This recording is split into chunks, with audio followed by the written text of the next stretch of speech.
creo que estábamos en la etapa apud iudicem por entrar, ¿o no? Buenas noches, licenciado. Sí, eso nos toca. Muchas gracias, muy fina por su indicación, le agradezco muchísimo. Entonces, ahorita vamos a ver, es esta la presentación que nos toca. Muy bien.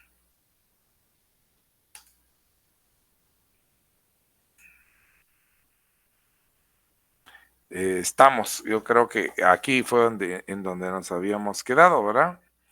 Ya habíamos dicho que el juicio siempre va a ser la estructura. Si quieren, solamente para introducir la clase de hoy, habíamos visto la clase previa, el juicio privado, y recuerdo que habíamos comentado que el juicio privado,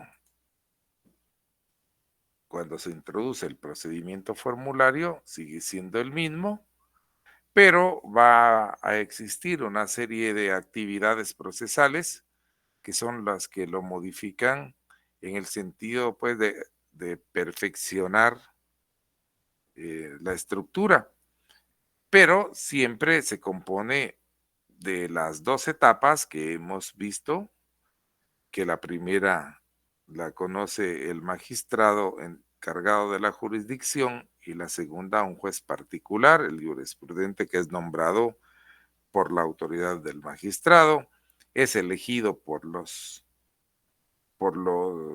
partes, pero nombrado por el juez. Y esa estructura se mantiene, así como lo vemos aquí. La primera etapa sigue siendo, ahora en el juicio formulario, vamos a ver lo que es así. La primera etapa ante el pretor denominada in iure, porque este es el nombre, la denominación que va a recibir en la época clásica, y esta segunda etapa que la conoce el particular, el juez, que es el jurisprudente, denominada ahora apud iudicem. Ya tienen nombre y tenemos que aprendérnoslo con esta. No está difícil. In iure es ante el pretor y apud iudicem es la etapa que conoce el juez. Entonces ya está dicho eso y podemos ir a nuestra clase de hoy para examinar la primera etapa, que es la mencionada etapa in iure. Y entonces el procedimiento así, sí, el procedimiento mismo, vamos a verlo cómo se inicia ahora. Seguramente el actor sigue siendo el actor, ¿eh? Y sigue yendo a pedir acción, porque ni modo, ¿a dónde va a ir si necesita que se le proteja una acción? Dirían ellos, nosotros diríamos un derecho. Tiene que ir ante el encargado de la jurisdicción, pues va con el pretor. Pero entonces le indica la citación del demandado, que es con lo que se va a iniciar la etapa, y citación del demandado se llama la primera actividad procesal, pero vamos a ver que siguen una serie de actividades procesales y luego va a terminar con la actividad denominada litis contestación o litis contestatio. Litis contestación le llamamos nosotros. Y la litis contestación lo que significa es esa actividad, ese momento en que las partes se obligan, pero estando ya, fíjate que se ha tramitado toda la primera etapa y esta es la última. Y ahí se obligan ante el magistrado pretor a proseguir el proceso en la segunda etapa, que va a ser la apud iudicem, y que ya se sabe que con esas va a terminar el juicio, pero la primera actividad procesal de la etapa in iure es la citación del demandado, y termina la última actividad procesal de la etapa in iure, es la litis contestación, primera y última. Dicho esto, veamos cuál es la citación del demandado, porque ahora sí, como parece que se va a proteger la acción, entonces se le da la citación del demandado. Esa tiene su nombre técnico, digamos, que le dio el derecho romano, es in jus vocatio, es la citación del demandado, tiene una significación para nosotros porque toda esta estructura va a ser la que servirá de modelo para las futuras estructuras de los juicios civiles en general de los juicios en la Edad Media y por lo tanto después cuando se trasladan a América durante la época de la colonia, eh, entonces ahí está también la misma estructura que fue la que nos vimos. Pero esta citación del demandado, entonces, equivaldría en nuestros procesos actuales a eso que nosotros denominamos la notificación que se hace al demandado, la primera notificación. Entonces, esto era en realidad la injus vocatio. Ahora bien, ves tú la complejidad porque como el juicio es el juicio privado, quiere decir que en él está la injus vocatio, es el propio actor quien cita personalmente al demandado, llamándolo a juicio y le anuncia la acción que pretende ejercitar y los documentos que pretende aducir como pruebas. Era una situación delicada iniciar entonces esa citación porque no se encargaba, como lo hace hoy la jurisdicción, de notificarle a una persona que va a tener la calidad de demandado que hay una acción planteada en su contra en el juzgado. Tú. Ya ves que ahora la citación a juicio, que sería la notificación, es es una actividad procesal que desarrollan, como la primera notificación tiene que ser personal, la sigue haciendo el organismo judicial. Los juzgados tienen un centro, se crearon de hace algunos años, centros auxiliares de la administración de justicia, le llaman, y que se encargan de hacer las actuaciones de notificación y otras. Muy bien, la citación al demandado, ya te pudiste eh, como ya pudiste ver, creo yo, que además de que es el actor quien cita personalmente al demandado, hace otra cuestión importante en esta primera actividad, que es anunciarle la acción que pretende ejercitar. Así que no era cualquier cosa y, por supuesto, podemos nosotros imaginarnos lo complejo que era tratar de iniciar un juicio en esos términos tú. Porque si uno va a notificarle personalmente, suponte que fueran así las cosas en la actualidad a alguien, que uno lo está demandando y le va a decir, mire, yo lo vengo a demandar, le vengo a comunicar que lo tengo demandado y esto es lo que voy a, capaz le meten a uno un balazo, un machetazo o lo que sea, tú qué tremenda era esta situación. Pero ya te vas a dar cuenta que el actor, el propio actor, que es quien cita en el injus vocatio al demandado, aparentemente no iba solo, ya vamos a ver por qué. Así que injus vocatio es lo primero.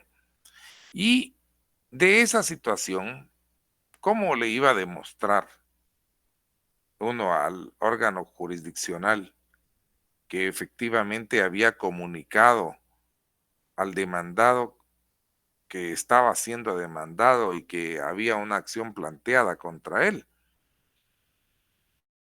Pues porque se iba a levantar una especie de acta en donde el demandado debía dar una promesa, pero confianza. Quiere decir que había un fiador, otra persona que garantizaba que el demandado se iba a presentar en determinada fecha ante el pretor. Fíjate, esas son una y dos. que se denominan garantías de comparecer. Vadimonium era esta la garantía que prestaba el demandado, por supuesto, confianza, de que iba a comparecer en determinada fecha ante el magistrado pretor. Así, llegada la fecha, pues si no se presentaba, el fiador era el responsable, pero este se encargaría de ir. Y esto es porque cuando se le comunican la injus vocatio, pero luego ya estando en la fecha determinada ante el pretor y solventando la primera actividad, si se decide a ir a juicio, no iba a ser el juicio inmediatamente, iba a ser también señalado para una fecha futura. Así que el demandado debía dar otra garantía, también con fiadores, para asegurar que iba a estar presente en el juicio. Así que esta se llamó de esta manera, cautio iudicatium solvi. También era, mira tú, tienen esos nombres raros que le voy a hacer yo, pero así están en los libros y así te los copié. Cautio iudicatium solvi es la promesa confiador, es la fianza, vamos a decir, una de las dos formas de garantías de comparecer, solo que esta se da ya ante el pretor, de que se va a comparecer al juicio, en la etapa de juicio propiamente dicho, que se va a llamar esa etapa de juicio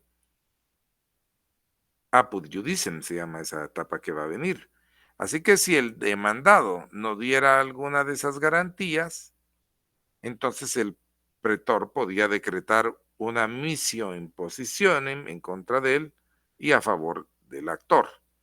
Quiere decir que le embargaba alguna situación en garantía. Así podía llegar. Y esto es la figura que precisamente existe todavía hoy dentro de nuestro ordenamiento jurídico.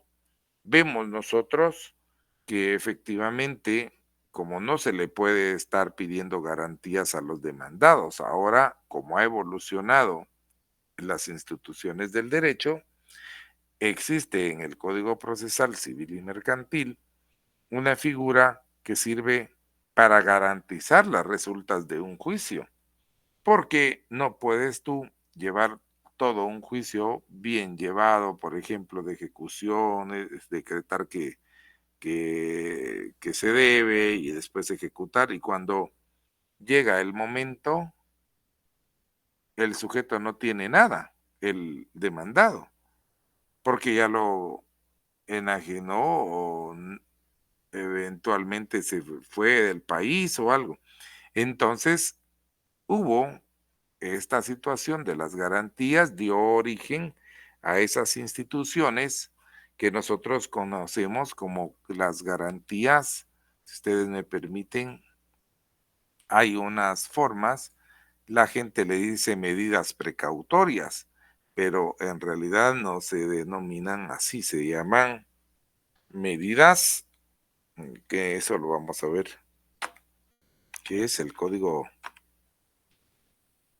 Procesal Civil y Mercantil. Se llaman medidas de garantía y dentro de esas están las medidas consideradas cautelares, que es a las que les ha cambiado nombre la costumbre de algunos, porque sirven para prevenir las resultas de... eso es lo que surgió de aquella situación. Veámoslo nosotros en donde lo vamos a buscar fácilmente como medidas cautelares. Medidas cautelares que procedan. Vamos a ver, 2 de 7. Aquí está. Aquí la tenemos en el libro quinto. Y fíjate que como es para todos los procesos, porque ni modo las providencias cautelares sirven para tratar de asegurar las resultas de un juicio. Entonces, como te decía, no puede uno hacer todo un buen juicio y después darse cuenta que ya no hay nada. Y entonces Así, dentro de esas medidas, tenemos nosotros las medidas de garantía, que son estas: el arraigo, ¿eh? Para que no sea ausente del territorio la persona que está siendo procesada, ¿no? O contra quien vaya a entablarse o se haya entablado una demanda. Entonces, el interesado puede pedirle al juez que decrete el arraigo de la persona. Y aquí están todos los efectos del arraigo.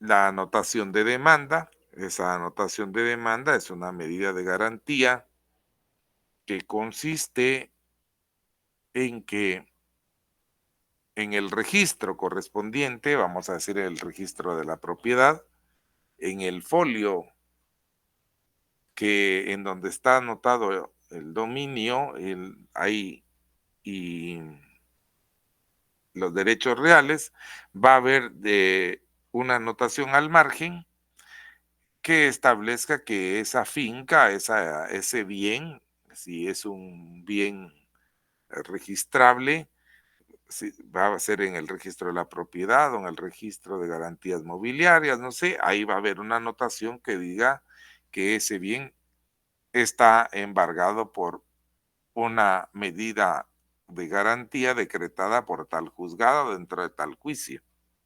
Eso se hace para que si la persona titular piensa, se le antoja, se dice, pues para no perder mi bien, mejor lo vendo antes de que me lo quiten. Ahí va a estar esa anotación de demanda puesta para que el comprador o el interesado se dé cuenta de que el dueño tiene problemas y de que se va a comprar algo que no está bien. Y aquí está el embargo propiamente dicho, que podrá decretarse, como dice aquí, precautoriamente. De este término es que han sacado las personas la costumbre de solicitar las medidas cautelares y las de garantía específicamente como medidas precautorias, pero en realidad no se llaman así. Ya te diste cuenta que se denominan medidas de garantía dentro de un género que son las providencias cautelares. Y entonces esto es lo que efectivamente, así es como se llaman, no se puede poner de otra manera. El secuestro se refiere a que se desapodera de la cosa de manos del deudor para entregarla en depósito a un particular, a una institución legalmente reconocida, con prohibición de servirse en ambos casos de la misma. Y ya ves tú que se procederá, según cuando termine el juicio, a dársela a la persona que ganó el juicio, o restituirla, si fuera el caso de que el demandado logra solventar las situaciones. Igual pasa con todo.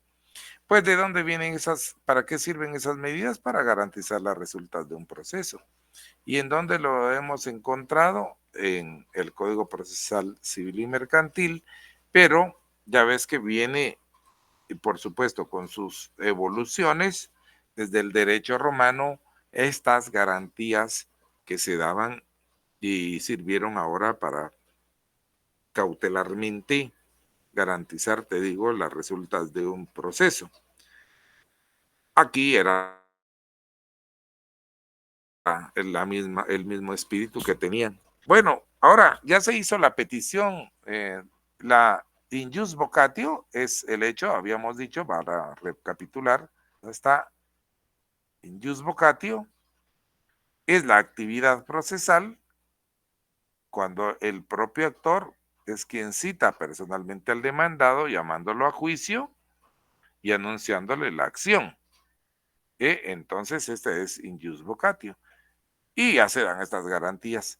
Pero ahora llega el momento en que las dos partes están ante el pretor. Y entonces en esta, el actor vuelve a anunciar al demandado la acción que intenta contra él. hago énfasis en que el actor vuelve a anunciar. ¿Por qué se dice que vuelve a anunciar? Porque antes ya lo había anunciado en la injus vocatio. Aquí dice, el propio actor cita injus vocatio y le anuncia la acción que pretende ejercitar. Llega el momento de estar ante el pretor y entonces ahí, enfrente del pretor, vuelve a anunciar al demandado la acción que intenta contra él y luego hace la petición de la acción, postulatio actionis, al magistrado. Y ahí el pretor comprueba los presupuestos para calificar, es decir, que califica si admite o no, califica si merece protección jurídica la acción que plantea el actor. ¿Cómo qué? Como por ejemplo, la capacidad de los litigantes, la propia competencia del pretor, que sería determinar si la acción está ahí dentro de las acciones que estaban contenidas en el edicto del pretor, etcétera. Y aquí está otra novedad dentro de las actividades procesales que se dan en esta etapa in iure, porque las partes pueden, en lugar de comparecer ellas mismas, fíjate, actuar por medio de representantes. Y estos representantes van a ser los antecesores, los precursores de la profesión del abogado. Porque estos representantes tienen en el derecho romano una actividad importante, ya que su representación se decía que era indirecta. ¿Qué significa que fuera indirecta? Que el resultado del juicio les perjudicaba a ellos personalmente o los beneficiaba según fuera que perdieran o que ganaran. Y entonces, como ves aquí, ellos repetían ese perjuicio, ese beneficio, comunicándoles a sus representados el resultado del juicio. Y entonces así sí, habían ganado, podrían exigirle el reembolso de lo que hubieran pagado si hubieran perdido, podían darle el beneficio, perdón, si habían ganado, o le podían exigir el reembolso si se hubiera perdido la acción en el juicio. Entonces así está la situación, habían representantes, era una representación en la que se miraban ellos perjudicados o beneficiados, los representantes personalmente, y repito que lo comunicaban el beneficio, quiere decir que entregaban el beneficio de la sentencia a su representado, a su cliente, digámoslo así, o le podían exigir el reembolso de lo que ellos habían pagado, pero ya ves que surgen estos representantes. Y son representantes porque son por lo menos dos. Hay dos tipos de representantes. Y entonces esos son el llamado cognitor, que es aquel a quien el representado mismo nombra solemnemente en presencia del adversario. Por ejemplo, al momento de citarlo a juicio. ¿En dónde hemos visto esto antes? En la injus vocatio, porque te acuerdas tú que está esa parte muy fregada que consistía en que el actor debía ir a citar a juicio al, a citar a juicio al demandado y comunicarle la acción que intentaba contra él en la injus vocatio, eso era lo que hacía, pero ya te das cuenta que si se hacía asesorar de un representante cognitor, entonces ahí mismo en la injus vocatio nombraba solemnemente en presencia del adversario a su cognitor. Quiere decir que no llegaba solo a comunicarle la citación a juicio. Y muy inteligentes ellos, porque entonces así podía de una vez este cognitor tomar, digamos, nota de los términos, por ejemplo, de la garantía de comparecer, para demostrarle al pretor que efectivamente se había citado a juicio y que por aquello de que no se presentara el demandado. Pues lo importante es tomar nota que el cognitor era el representante que necesariamente debía ser nombrado solemnemente en presencia del adversario, fuera en la injus vocatio, caso del actor, porque ahí va a ser la primera vez que se encuentre con el adversario, o en la en el momento de estar presente ante ya en la ante el magistrado pretor, en caso que fuera el demandado, porque el demandado también puede tener cognitor, solo que lo tendría que nombrar en presencia del actor cuando esté presente ahí en la audiencia con el magistrado pretor. Bueno, y el otro es el otro representante es el procurator.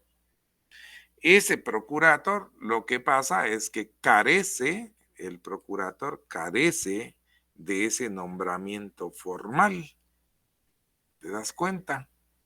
Carece de ese nombramiento. Él entonces puede de manera autónoma, digámoslo de esa manera, se puede presentar al juicio, y decir, mire, yo soy el procurator de tal. Y si se presenta un procurator, como ves tú aquí, cuando se presenta un procurator del demandado, no se le pide que acredite o que dé un mandato en dónde está su... No, se le pide nada. Se le deja participar sin más porque la gestión que está haciendo el representante, como tiene responsabilidad, porque ya ves que el tipo de representación les beneficiaba o les perjudicaba personalmente, y si era el procurator del demandado, ni modo que se iba a ir a alguien a meter de gratis, por decirlo de esa manera, a un jardín. Tú. Entonces se presumía que sí, que tenías la representación del demandado para ir a responder ahí, porque no necesariamente tenía que llegar personalmente el demandado al juicio si tenía su representante. Por eso se dice aquí que se le admitía sin más, porque esa gestión en todo caso le perjudicaba a él si salía mal parado, si no ganaba el juicio. Ahora, en el caso de que el procurator fuera nombrado por el actor, que el actor no tuviera cognitor sino procurator, entonces ahí sí al procurator se le podía exigir que de alguna manera acreditara que él era el representante. ¿Por qué? Para evitar que se iniciara una acción sin fundamento. Tenemos entonces estos dos representantes, cognitor, el que necesita que se nombre solemnemente, y el procurator que solo se presenta a las actividades procesales por sí mismo, o si se presenta con su representado, pues no va a haber un nombramiento formal, él va a empezar el trabajo solamente así. Muy bien, sin el nombramiento formal. Queda claro esos dos tipos de representantes y así empezamos ya a que del lado de la magistratura, él, el pretor, tiene que hacer su trabajo. ¿Y en qué consiste el trabajo de él? En conocer la causa, se dice la cognición de la causa. Eso es la actividad que ejercitaría el pretor, para determinar si o no, si da la acción o no la da. ¿Alguien me quería preguntar algo? Perdón. Porque pregunte, por favor. ¿O será que qué? Buenas noches, licenciado. Perdone. ¿Sí? Una pregunta. En estos, bueno, estos representantes en nuestros tiempos, digamos, serían como los abogados, ¿no? Claro, esos son los representantes, van a evolucionar y van a ser ahora los abogados. Eso Oh, es, exactamente. muchas Solo que gracias, ahí ya ves licenciado. que tenían dos tipos de Ajá, actividades diferentes, pero exactamente eso es, por eso te digo que son los precursores de la profesión nuestra. ok. Gracias, Ali. Para servirte, gracias a ti por la pregunta, porque aclara para los demás.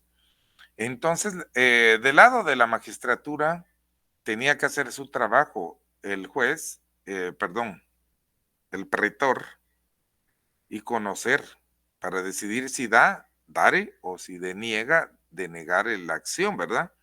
Y así él analiza si la acción está incluida en el edicto. ¿Cuál edicto? El edicto de su magistratura, el edicto del pretor, el edicto perpetuo que hemos visto. Y si no lo está, si no está esa acción ahí incluida en el edicto, pero sí está dentro de las acciones de la ley de las 12 tablas, si conviene, pues, darla o no. Va a ser su decisión, pero también debe determinar si la acción corresponde a la posición jurídica de las partes. Quiere decir que si el actor efectivamente es el propietario, tiene la propiedad del bien, suponete que fuera una acción, como dice aquí, reivindicatoria, quiere decir que lo que es la acción reivindicatoria lo que está tratando de hacer es de recuperar su propiedad sobre un bien que otra persona está usurpando o está detentando. En el caso fuera un caballo, por ejemplo, como este ejemplo, tendría que probar el actor aquí, a darle a conocer al magistrado pretor que él tiene el título de propiedad del caballo, acreditar que tiene algún documento que le ampara que lo compró, que se lo regalaron, de alguna manera deberá acreditar la propiedad. Por eso y el demandado, para el que se va a fijar el pretor si efectivamente el demandado tiene en uso o en posesión el bien que está siendo objeto de litigio, que sería el caballo este, que sería en uso, ¿verdad? En ocupación sería el caballo, pero ahí está. Y si él lo ve, entonces dice, pues sí merece protección jurídica eso, porque hay para pleito. Así se dice que para tener legitimación activa, ¿eh? La legitimación procesal activa es la idoneidad del actor para actuar como actor. Se llama entonces legitimación procesal activa. Y para ser demandado, eso se denominó legitimación procesal pasiva. Legitimación procesal pasiva, la del demandado. Legitimación procesal activa, la del actor. Esa es a eso, o eso es lo que pretende determinar el pretor con en esta cognición, en este ejercicio de cognición que se hace aquí, al averiguar que los requisitos se cumplen por parte de los que intervienen en el juicio. Bien, ahí está la cognición de la causa. ¿Qué es la cognición de la causa? La actividad que corresponde al magistrado pretor para decidir si da o niega la acción. Eso es lo que significa la cognición de la causa. El examen, el estudio que hace el magistrado pretor para determinar si da o si niega la acción, cognición de la causa. Muy bien, y ahora viene la decisión de dar o de denegar la acción. Por supuesto, si niega la acción, denegare es el decreto que emite, ya lo hemos visto antes, denegare acción, ahí no tendríamos nada que ver, pero nosotros vamos a ver que conceda la acción. Entonces sería dare acciones o simplemente el decreto dare que emite, dare, y entonces si es dare lo que ha dado, es lo que otorgó, pide a las partes que otorguen las garantías que sean necesarias. Por ejemplo, que se conservará de ella y el juramento de que no van a litigar sin fundamento.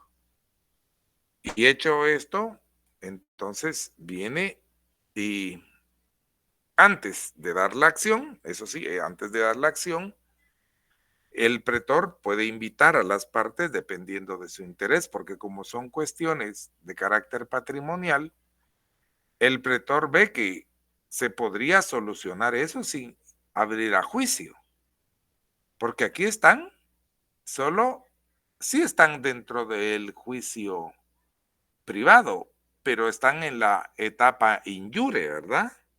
No han llegado a la etapa de juicio propiamente dicha, que sería la etapa judicial, la etapa denominada apud iudicem, porque esa etapa apud iudicem es judicial porque se lleva ante juez. Entonces, antes de dar la acción, el pretor pues ya determinó que sí hay motivos para dar la acción, pero antes de eso les dicen a las partes que pueden abreviarse el litigio y abreviarse el juicio y que están estas posibles soluciones que son extrajudiciales. Soluciones extrajudiciales se llaman porque se dan fuera de juicio, no han abierto el juicio. Y entonces una de las tres, estas tres serían las que él tiene facultad de resolver el pretor sin entrar a que conozca el juez.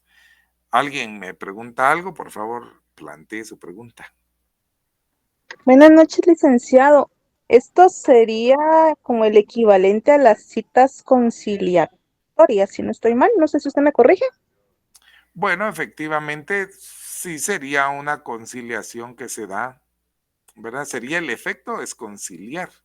Efectivamente es conciliar y se hace fuera de juicio, pero porque las conciliaciones, realmente lo que contienen las conciliaciones son pactos en los que ambas partes ceden en su interés un poquito y para solucionar las cosas. Sin embargo, la conciliación es solo una de las formas que se dan de solución fuera de juicio, porque pueden existir, como vemos aquí, antes de ir a juicio, la confesión ante el pretor, que sería equivalente al allanamiento en nuestro tiempo, ¿verdad? O el juramento, que es, pues ahí sí sería también otro tipo de conciliación en que se pacta una forma de pago, por ejemplo, a plazos o que lo va a pagar a fecha cierta. Pero tiene usted razón, tiene mucho que ver con las conciliaciones. Ya de ahí viene, porque efectivamente el pretor, para que no haya juicio, para evitar, dice, pues miren, aquí les planteo, usted se llevó el caballo del señor aquí presente y lo tiene en su poder, entonces no sé si es posible, aquí les ofrezco yo que trancen, ¿verdad? Que le devuelva a usted el caballo y un dinerito por la cuestión o qué, por haberlo usado tanto tiempo, o tal vez si se simplemente lo devuelven, no sé, ya sería un interés de las partes, porque como la solución es extrajudicial, y aquí lo vamos a ver una por una, pero cuando les pregunte, enumere las soluciones extrajudiciales, usted me responde la transacción, la confesión y el juramento. Son las tres soluciones extrajudiciales. La transacción, la confesión y el juramento son extrajudiciales porque se conocen fuera de la etapa apud iudicem, que es la etapa de juicio. Muy bien, ¿en qué consiste la transacción? Pues ya ves tú, como les decía, la transacción es un convenio por el que el actor renuncia a la acción a cambio de una prestación, y hay una, ¿verdad? Resulta, renuncia a la acción, a cambio es un convenio de una prestación del demandado. Entonces, esta es la transacción, ¿verdad? ¿Cuál puede ser esa prestación? El pago de un dinero, la entrega de un bien, el otorgamiento de una garantía, de una promesa, lo que estábamos hablando. Y ahora vendría esto, que el efecto de la transacción, como el de cualquier otro convenio, es darle al demandado, que dice aquí, una excepción. ¿Por qué? Porque si el actor es pícaro y lo quiere ir a demandar en otro juzgado, en otra competencia, por el mismo caso, ¿qué va a hacer el demandado? Se va a defender, y cuando acuda ante la autoridad del pretor diría: sí, magistrado pretor, fíjese que él ya me demandó una vez, yo planteo la excepción de transacción. Aquí tengo como probar que en tal fecha convenimos ante tal magistratura en esto y lo otro. Y esa sería la excepción, ¿verdad? Así está. Ese es el efecto de la transacción, como el de todos los pactos. Aquí voy a subrayar todo esto mejor, ¿verdad? Por si, para protegerse. Pues esa es la transacción. Y la confesión también es una solución extrajudicial que consiste en la declaración del demandado por la que reconoce la validez de la pretensión que el actor intenta contra él.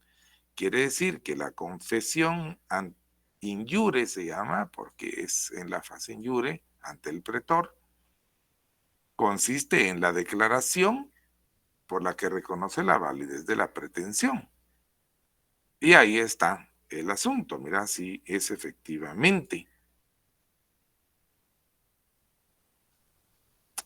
Quiere decir que equivale a lo que nosotros conoceríamos ahora como el allanamiento, cuando alguien dice, bueno, pues sí, es cierto, me allano a la demanda porque es reconocer o contestar en sentido afirmativo una demanda, y ahí se termina el asunto.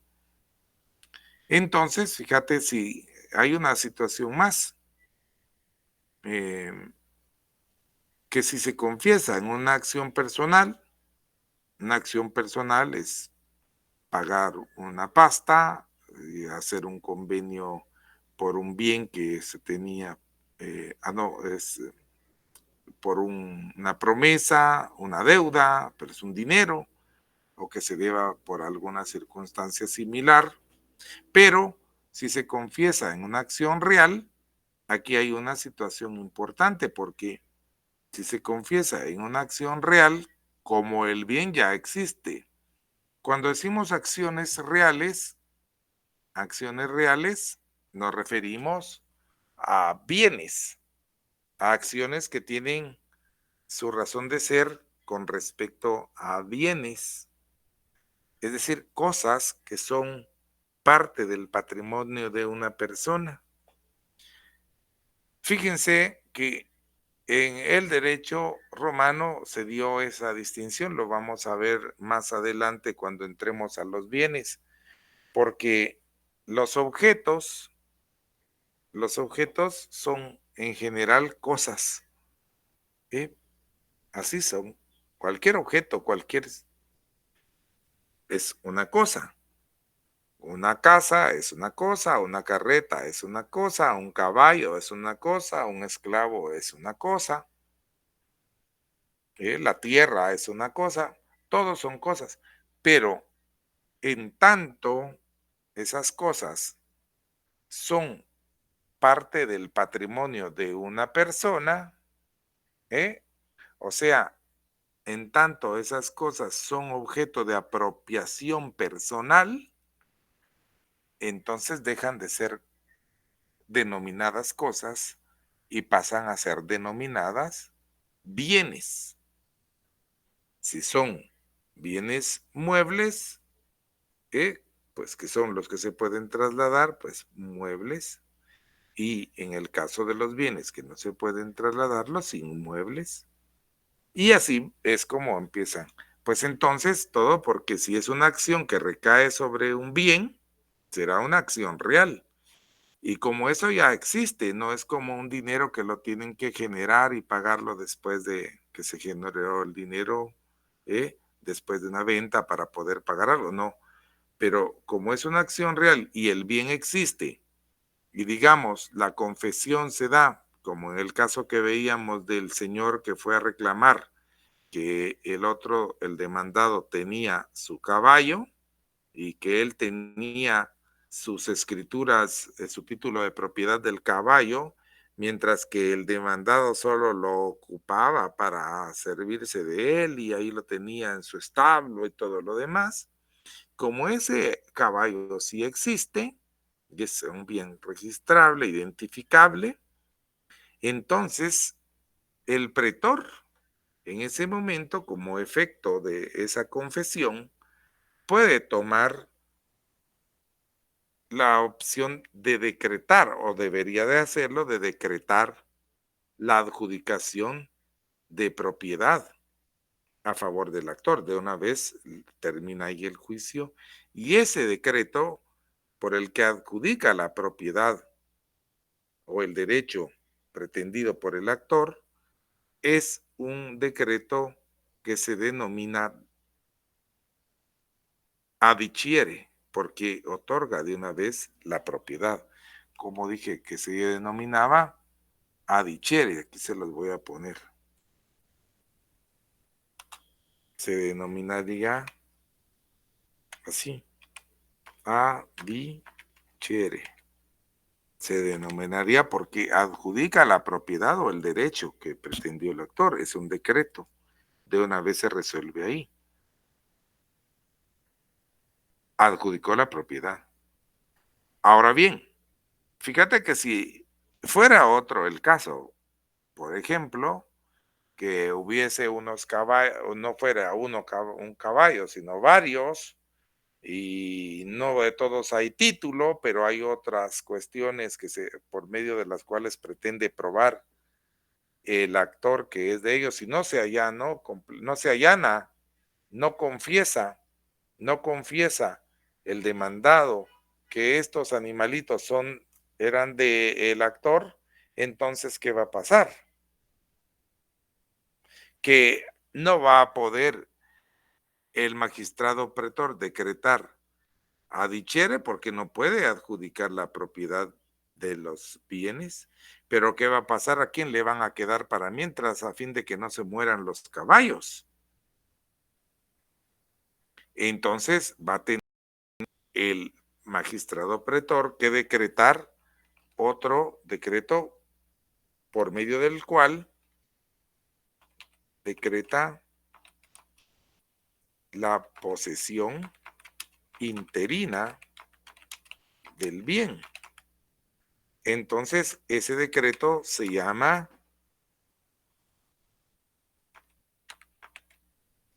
dicere. La diferencia es que este solo le decreta la posesión interina del bien a una de las partes pues, para el mantenimiento del objeto de la litis, que en este caso son los caballos, o si fuera una plantación para que no se mueran las plantas, las cosechas no se echen a perder, o si fuera un esclavo que tampoco se muera, que se le atienda su salud, etcétera. Solo mientras se resuelve de quién es el bien. Entendido esto, pasemos vamos a terminar con la siguiente medida, que es el juramento. Porque el juramento es una forma más usada para terminar las controversias, porque especialmente dentro del contexto de esas sociedades en las que no habían muchas veces lo que habían era dificultad para probar, entonces lo que se hacía es recurrir al juramento. Y entonces, ¿en qué era el juramento? Pues una afirmación de cualquiera de los litigantes, según fuera su interés, en la que ponían como testigo a Dios, a Júpiter, a su deidad, para afirmar que su posición, su declaración era verdadera. Y con eso iba a bastar. Y esto es entendible, pareciera ser una cosa muy inocente, pero lo que sucede es que en esas épocas, especialmente en el contexto de esas sociedades, en que las deidades eran vivas para ellos, porque eran deidades a las que ellos se entregaban, cualquier sujeto se entregaba, no habían como ningún viso de humanismo en esas sociedades o de ciencia para contradecir la creencia siempre eterna de dioses a los que ellos, pues dioses tenían la característica de saberlo todo y de cobrárselas si tú le prometías algo. Y claro, esa sociedad es la sociedad romana, así como la griega, eran sumamente temerosas, tenían mucha fe en sus dioses, al punto que todos sabemos y podríamos citar, pero lo hemos visto en diferentes libros y obras que aún se recogen de esa época, que estaban dispuestas las personas a sacrificar a sus propios primogénitos para que sus dioses les hicieran un favor. Por eso es que el cristianismo, ya ahí en épocas posteriores ya en nuestra era, es decir, después de Cristo, especialmente en épocas de Constantino y todo eso, causó furor entre las congregaciones romanas de Constantinopla, que habían ciertas doctrinas, como la doctrina esta de la gracia, que anunciaban que solamente, como lo hacían los evangelios, basados en los evangelios, que solamente con creer, con tener fe, se podía el ser humano hacer acreedor de la vida eterna ya en la gloria. Fíjate, ser limpio de pecados y con solamente reconocer que Jesús era el Hijo de Dios, que era el Señor de la vida de alguien y que Dios le había levantado de los muertos, con eso ya era suficiente para que la persona se salvara, basado en los escritos del Nuevo Testamento de Pablo y de los evangelios, que eso era lo que decían: cerca de ti está la palabra en tu lengua y en tu corazón, que si confesares con tu boca que Jesús es el Señor y que Dios le levantó de los muertos, entonces serás salvo. Decían, eso está en las escrituras, en las santas escrituras. Y solo con creer eso, ¿qué te parece a ti? Que el ser humano ya podía tener acceso al perdón de los pecados y a la vida eterna. Y esa es la base, la piedra angular de la fe cristiana, del catolicismo y de las demás religiones protestantes. Esa es la piedra angular de su fe, porque como decía la Biblia, si nosotros no creemos que Jesucristo resucitó, vana sería entonces nuestra fe. Pero date cuenta que todo esto viene, por eso te decía, era una locura esas doctrinas de las gracias para los romanos, y por eso es porque ellos antes sí tenían fe, pero de otra manera, en dioses que eran sumamente puntuales en el cobro de los favores que les pedían, ¿verdad? Y ellos así lo hacían, y poner como testigo, si mentían, les caía un rayo del cielo o algo así, no podían mentir, era la manera entonces de resolver por juramento la diferencia que tenían. Y así que era preciso, como dice aquí más adelante, mira, que uno de los litigantes invitara al otro a jurar, que era la cosa: júrame que ese caballo no es tuyo, tal. Y si el otro se atrevía a jurarlo, pues se resolvía así, simplemente. Les decía que toda esta esta forma de resolver conflictos patrimoniales, aunque parezca increíble, todavía durante la Edad Media y en épocas posteriores, en el Código de Napoleón, y todavía se daban estas formas de resolver las cosas. Recuerdo particularmente que Miguel de Cervantes se recoge en su obra Don Quijote de la Mancha, en la segunda parte de ese libro, capítulo, ¿qué será? Capítulo, ay, no me recuerdo, pero ya sé en los últimos capítulos 50 y algo será tal vez, alguna escena en que se resuelven juicios por juramento, devenidos de esta misma costumbre. Así pues que las formas extrajudiciales de resolver los pleitos estos durante esta cuestión fue la transacción, estas son las soluciones extrajudiciales, la transacción, la confesión y el juramento. Y ya solamente quedaría entonces el nombramiento del juez, que era lo que para, si no se había solucionado la controversia, lo que tocaba, lo que venía, era el nombramiento del juez. Siempre el juez, ya dijimos que era un ciudadano, un particular, el jurisprudente, y él podía juzgar y emitir con validez su sentencia, su juicio, porque aunque lo habían elegido las partes, pero era el juez, era el magistrado el que designaba con su autoridad que éste pudiera juzgar. El nombramiento del juez era la parte importante. Aquí ves tú que las partes tienen la libertad de elegir un juez único a cualquier persona que cumpla ciertas condiciones. Pero si no se ponían de acuerdo, entonces se nombraba uno entre los que figuraba en la lista oficial. ¿Cuál es esa lista oficial? La que estaba en el edicto del pretor. La cosa es que, lo que te decía, aunque las partes eligen al juez, quien lo nombra es el pretor. Por eso, como vamos a recapitular, aquí lo que se va a autorizar es una fórmula. Cuando se llegue el momento oportuno, van a convenir en una fórmula, porque por escrito le van a dejar ya en esa fórmula, tienes un formulario entonces, que va a decir nombre del juez a cargo, fulano de tal. Y ahí le van a dar de una vez las instrucciones. Si tu juez pruebas que fulano de tal debe tal cosa, condena. Si no se prueba, absuelve, por ejemplo. Y esa era la fórmula.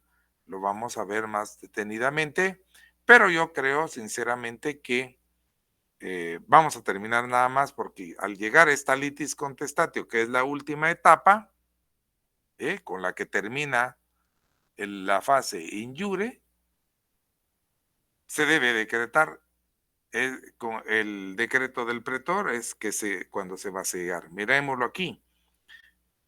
Ya hemos dicho que la litis contestatio termina con el decreto del pretor por el que da la acción y fija la fórmula.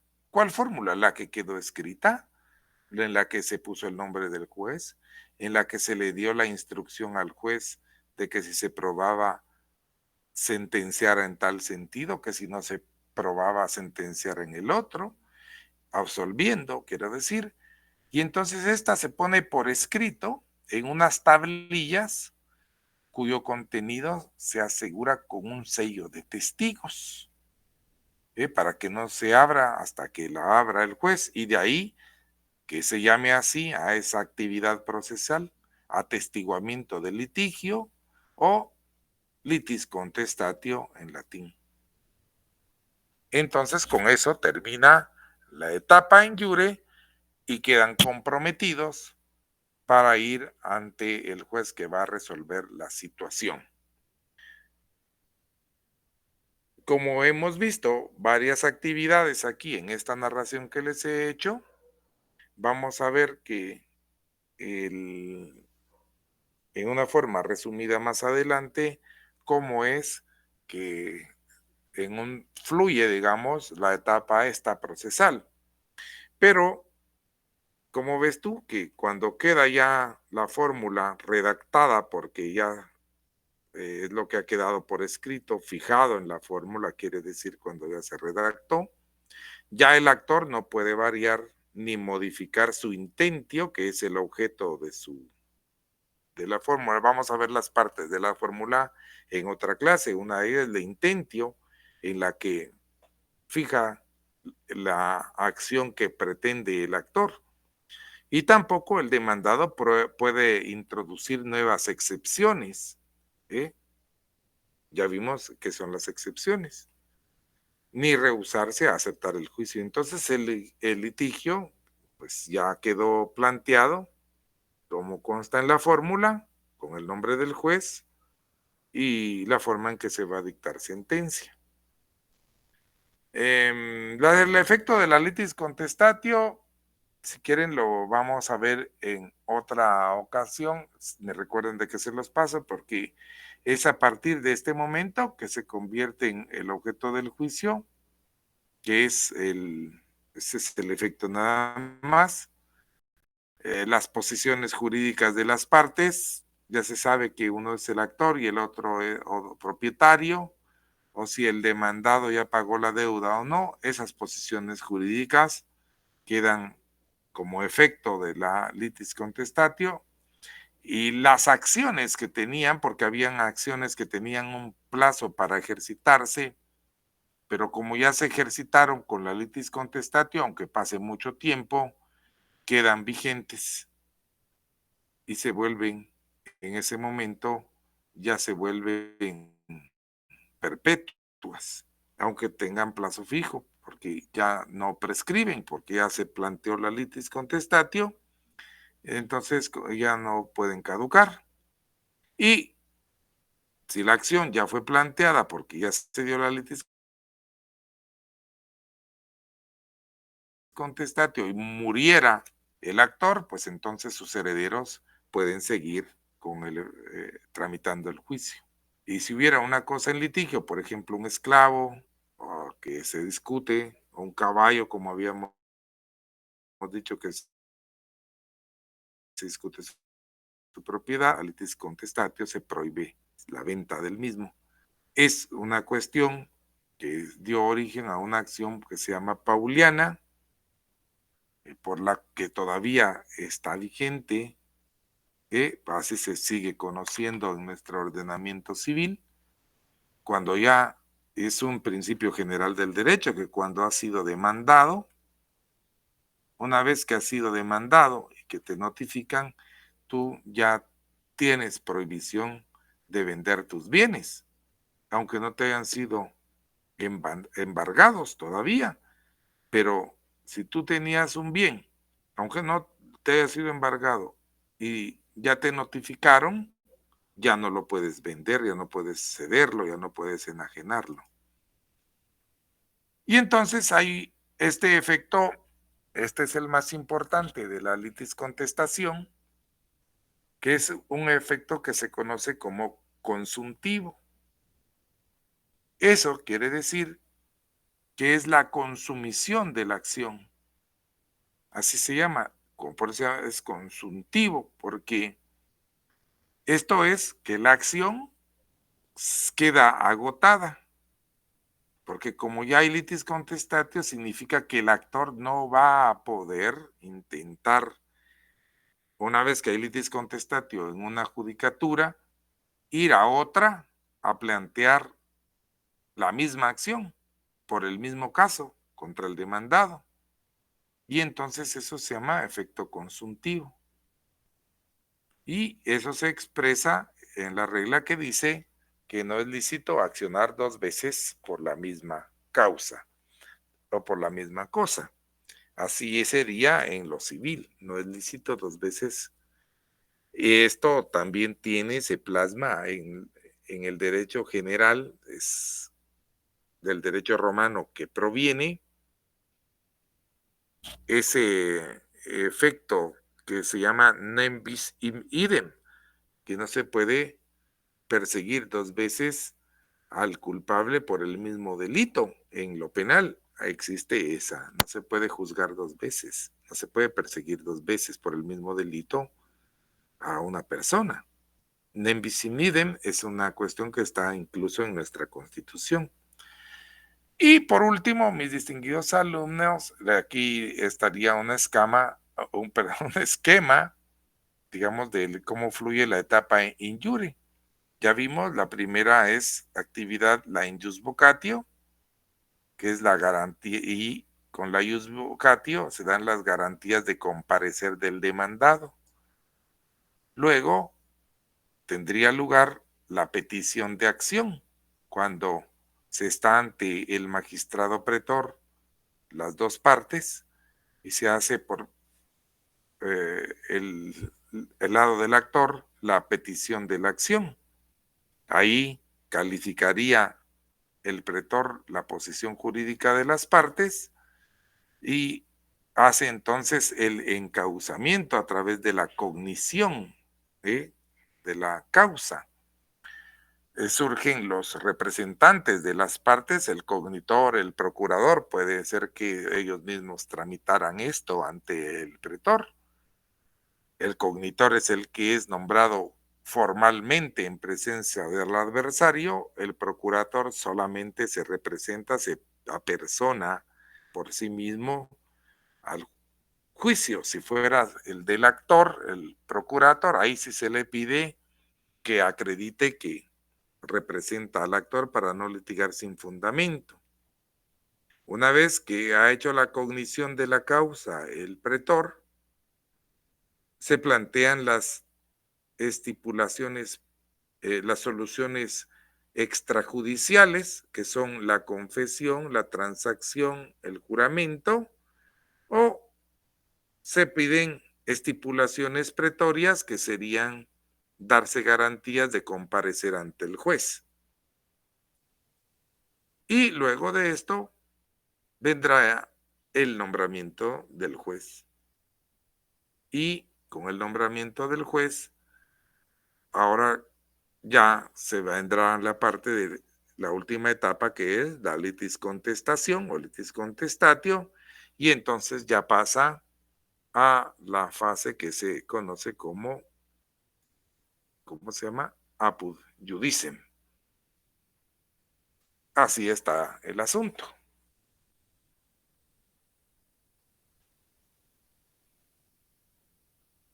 Y yo creo que hoy sí, aquí nos vamos a despedir. Son las 20:20.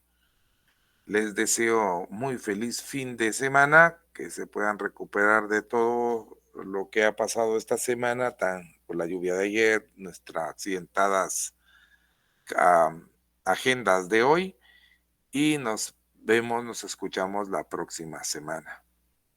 Muchas bendiciones para ustedes y sus distinguidas familias. Licenciado, ¿Sí? yo le quiero pedir un favor. ¿Es posible que en la próxima clase que tengamos presencial podamos hacer un pequeño repaso de esto último, aunque sea? Bueno, pienso que sí, todo es posible, tú. Muchas gracias, Todo es licenciado. Feliz posible. noche. Que descanse, muy feliz.